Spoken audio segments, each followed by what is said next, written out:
எப்படி உங்களுக்கு இடம் கொடுத்தாங்கன்றது எனக்கு தெரியல.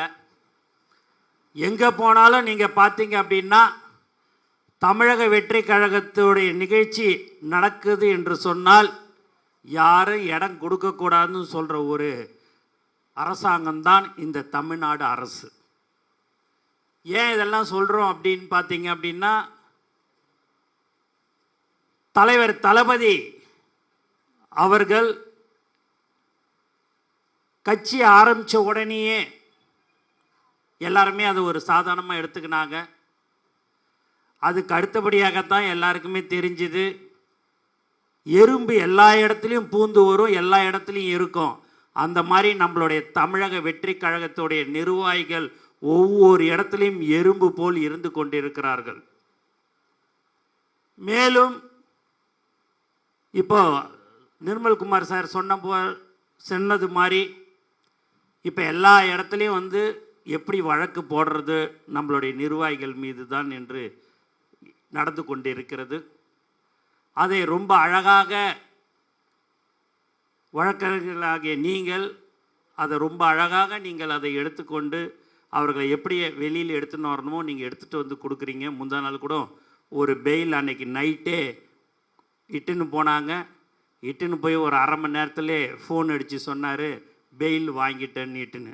ஏன்னா எல்லாமே பொய் வழக்கு தான் போடுகிறார்கள் என்பது எல்லோருக்கும் தெரியும்.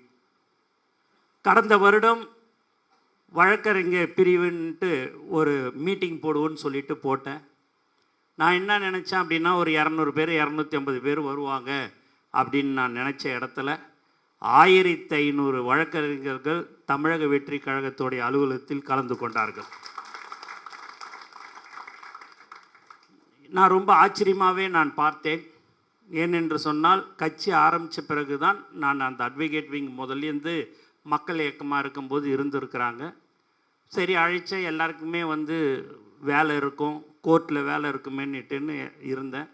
ஆனாலும் அதை நான் வேலை நாட்களில் தான் அந்த மீட்டிங்கை வச்சுருந்தேன். எல்லாமே வந்திருந்தார்கள். அவர்கள் ஏன் வந்தார்கள் என்று சொன்னால், தளபதி மேல் வைத்திருக்கிற பாசத்தின் காரணமாக, அன்பின் காரணமாக வந்தவர்கள் தான் அன்று.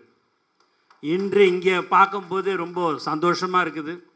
எல்லாருமே பார்த்திங்கனாலே உட்காந்து இருக்கிறவங்க அங்கே எல்லாருமே சகோதரிங்கெலாம் பார்க்கும்போது எல்லாருமே தெரிஞ்ச முகமாகவே தான் இருந்தது. தெரிஞ்ச முகமாக இருக்குதுன்னு எப்படின்னு பார்த்தீங்கன்னா, அந்த அளவுக்கு மக்களோட மக்களாக தமிழக வெற்றி கழக நிர்வாகிகள் மட்டுமில்லை, வழக்கறிஞர் அணிகளும் அவர்களுடன் இருக்கிறார்கள் என்பதில் நான் பெரும் மகிழ்ச்சி அடைகிறேன். இன்னும் 8, 9, 10 மாதம்தான் இருக்குது. இனிமேல் பட்டு எல்லாமே உங்கள் கையில் தான் இருக்குது. எல்லாரையும் நாங்கள் என்ன சொல்லுவோம், எல்லா இடத்துக்கும் நான் மீட்டிங் போவேன், எல்லா இடத்துலையும் போய் பேசும்போது நாங்கள் உங்களுடன் இருக்கிறோம், எங்கள் கட்சி உங்களுக்கு இருக்கு, நம்மளுடைய கட்சி தமிழக வெற்றி கழகம் இருக்கும், தலைவர் உங்களுடன் இருக்கிறார் என்று நாங்கள் சொல்லுவேன். ஆனால் இங்கு நீங்கள் தான் எங்களுக்கு பலமாக அரணாக இருக்க போகிறீர்கள்.